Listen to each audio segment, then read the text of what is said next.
Ari, thank you very much for joining us on stage today. First of all, what's your background? How did you become an angel investor? I'm a former entrepreneur. Of course, I'm still like an entrepreneur nowadays. Angel is very near the entrepreneur. So I had a company. I developed that 20 years, and then it was bought by a bigger company 10 years ago. And what did it do, your company? It was a software company, developing software for certain verticals, and we were working in Nordics and in Poland, Russia and China. Right. So after exiting that company, you became a professional angel investor. Yeah, actually, I started to mentor the startups and do some board memberships, and then very quickly, of course, companies needed the money. I started to invest. Right. And so far, you have invested, I believe, in quite a large number of companies. Yeah, I have invested 80 times, 80 times, but 24 companies. So in average, over 3 times per company. So I tend to participate to the follow-on rounds and also invested not directly, but also to some funds like 500 startups and Seed Camp, which is investor in this GrabCat and TransferWise, also what Mike here mentioned, and also through Global Ventures and then Spintop Ventures in the Nordic. Mm-hmm. Right. So with these 24 companies that you've invested in, apart obviously from the money, what is the biggest value that you add as an investor? Yeah, the money is not the most important. The angels are adding more in a knowledge side and network. So we give the knowledge and experience and coaching and contacts to the benefit of the entrepreneur. I think it's more investing in knowledge than investing money. Money is also involved, but it's not the main part. It's only one part of the package of this marriage. I always say that this investing to the startups is like a marriage. I don't know in this country how long the marriages are, but this angel investing tend to be very long term. So everybody wants that the exit comes in 3 or 5 years, but actually it takes 9 to 10 years. And at least in Finland, this is longer time than the average marriage. So I always said that this is like a marriage, but with a planned divorce. So divorce is the exit, because the angel investor wants to get the return in sometimes, and that means exit, selling the shares to the other investors or selling the whole company or IPO. So it's like a marriage with a planned divorce. Right. How have your returns been doing? Yeah, I'm doing pretty well, I think so. I have 3 successful exits with 6 times money backs to 8 times money backs. So these all 3 exits has covered all my investments so far. And like in this business always happens, all companies don't skyrocket, let's say, and 4 companies we have turned down. So I have an active portfolio of 17 companies still. Right. When companies raise money, very often you see people going for a specific amount, for a specific raise, the size of the raise. Very often there is less of a focus on who the investor is. In your experience, how would you differentiate angels and VCs in that sense? Yeah, of course there's some differences, like angels are investing their own money. It's a private person investing to the non-listed company their own money. And a VC team is a team who is also investing a little bit of their own money, but the most money is other people's money. So maybe normally VC managers, they put 1%, 3% or 5% their own money, and other is raised from other people. So they are investing other people's money, and angels are investing own money. And that's the biggest difference. And so angels don't need to invest. So if, for example, this year I don't want to invest, it's okay, because I'm a private person, but venture capital fund must invest. There's a certain time to invest all that money out and then trying to get the exit in the next year. So if they don't invest, they are not doing their job. Right, but at the same time they say that as an angel investor you must invest at a certain rate, otherwise you lose increasing the risk of your portfolio, right? If you invest, let's say, only 2 or 3 times. Yeah. Portfolio thinking is very important, because most of the companies fail. We have done in IBAN, where I'm a vice president also, together with the Paipars Altuntash, who is here in the room from TPAA. We have made a study with the Kaufman Foundation, and there was this exit times and all this and portfolio thinking. So 57% from the startups failed, according that. So to get the return, angel needs to create a portfolio and find at least 1 from the 10 should be very good company returning like a 10 times, and 1 from the 30 should be returning like a 30 times, and so on. Then the returns will come. Right. When Mike was announcing us, he already mentioned the Nordics as a very vibrant ecosystem. You've been active as an investor now for a bit less than 10 years, right?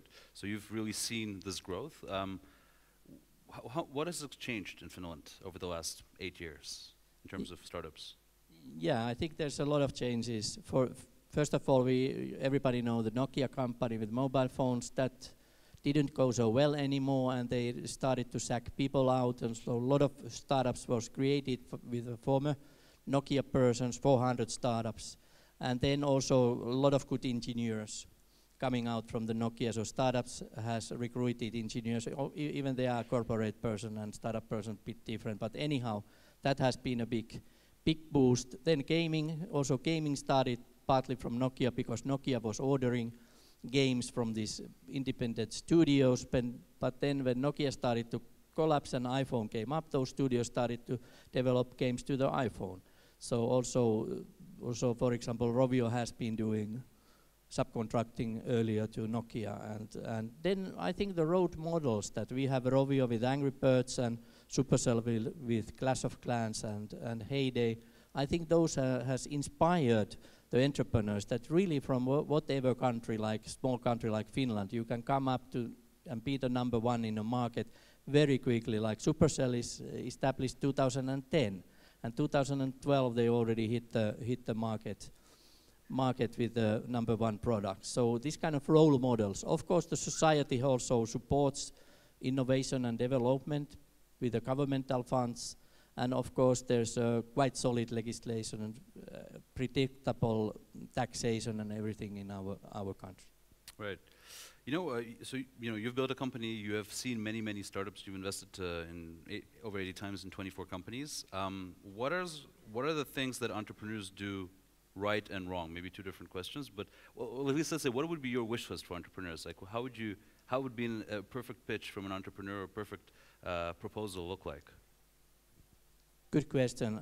I think what already Kaushal here very nicely put, that what turns down angel investor, for example, if I start that, what is not good, is that if there's too much arrogance, that okay, I know everything, I only need your money.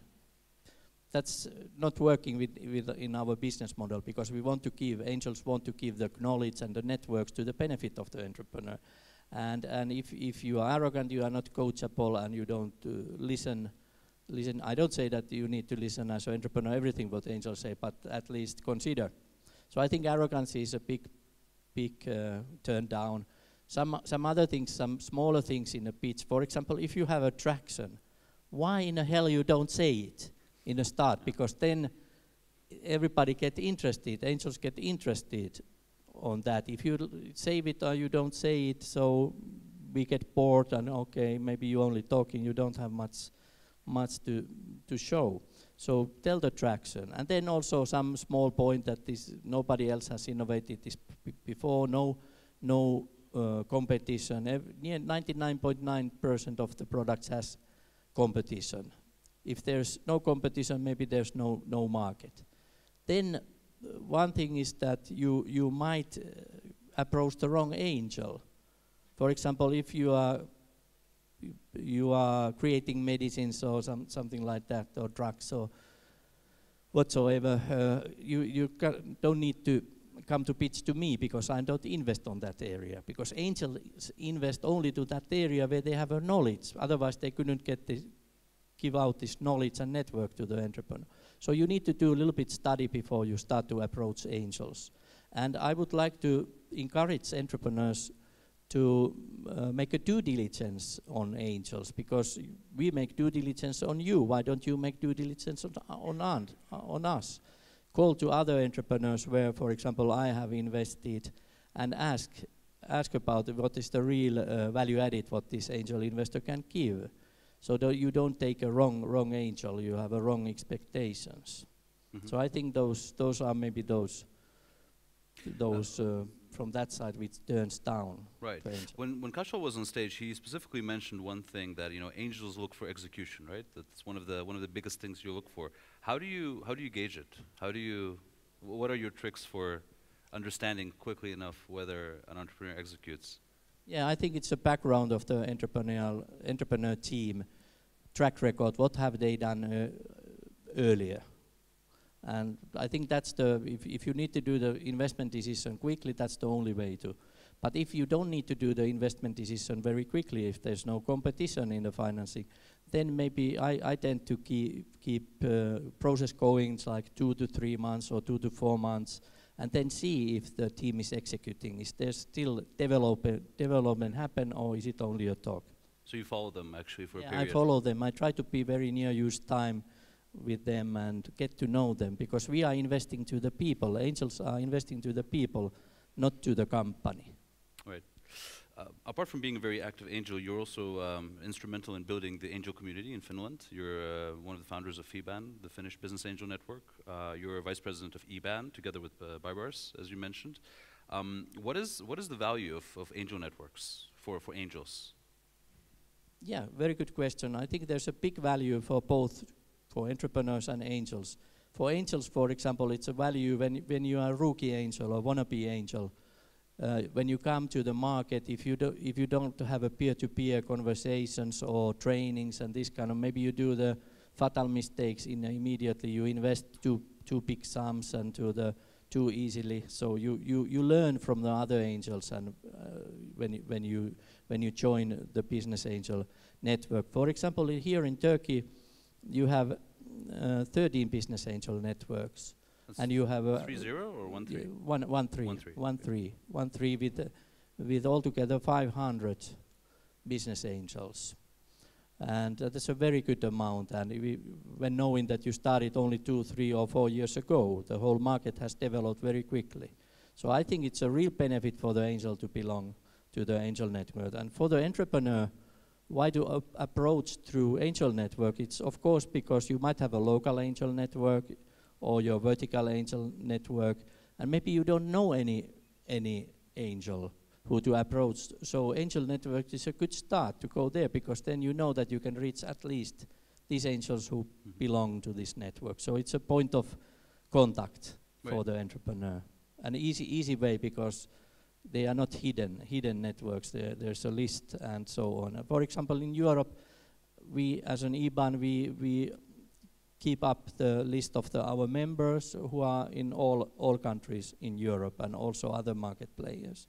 So there is a place where to go for the entrepreneur. Interesting. So, one thing that I understand very well is like people like yourself, someone who built a software company who now invests in other software companies. But how does it work with non-profile? Like, do you work also with angels that have made their money in something completely different? Because we know that in countries like Turkey, for instance, the vast majority of the capital is in construction, in retail, in real estate, in tourism here on the coast. How do you see a lot of people from that background joining angel networks as well? Yes, that is when we have, for example, in Finland, that Supercell and Rovio, people start to get curious. Hey, what is this startup scene? Somebody's making here a lot of money. Like my friend invested in first round to Supercell, took the whole seed round. Wow. So he owned in 7% in a half exit of 1.1 billion euros. So he got some 80 million euros or something. So people are. That's not normal. Angels don't get so big returns. But people start to look, what is happening here? And now we see that a lot of people come to the startup scene from who normally invested to the stock market or real estate. And I think for them also angel network is the best place to come in, because then you can have a peer-to-peer learning from those who do it as a profession. Because the most of the angels are not full-time. 85% of the angels are part-time, and only 15% of the angels are full-time. And what angels invest in Europe, it's 5.5 billion euro, so in a year. So it's a quite big amount of money. And that amount is growing, right? Yeah, it's growing year by year. In States, it's something like $70 billion. Oh, I see, okay. Bit higher still, but we are catching up. So you said that 85% are doing it part-time, but I also remember you saying once that for yourself it's a bigger effort than your own company was, right? Yes, of course. When I was an entrepreneur, I didn't need to work so much than now, because now I'm working 12 or 13 hours a day, and a half day of that in a weekend. But when I was an entrepreneur, I could keep Saturdays free. But when you have 20 companies, something is happening in one company, all the time is something happening, and you must be online all the time, 24/7, and help the entrepreneur when that is needed. It cannot be like, okay, let's come back after 2 weeks. Right, okay. Maybe a last question about Turkey. Have you invested in Turkish companies? I'm very interested to invest, but not yet directly, but indirectly, yeah, through 500 startups I have invested. And as we know, 500 startups is starting up in Turkey soon. They're launching here. So Yeah, also local fund, yeah. Okay, interesting. But I meant Silicon Valley fund. Right, okay, wonderful. Okay, Ari, thank you very much for this, and good luck with the angel investment work, and we hope to see you more in the region here. Yeah, thank you. Can I say still one word?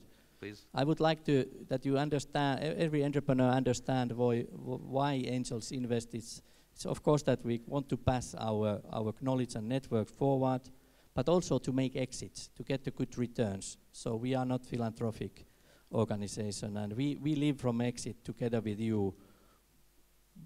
Exit is the payday for you entrepreneurs and for us too. So we are in a business doing exits, not doing investments, because when we invest, money goes out from us. But when we do the exit, money comes in, and that's what we like. Exits it is then. Thank you very much. Ari Korhonen, please give a big applause.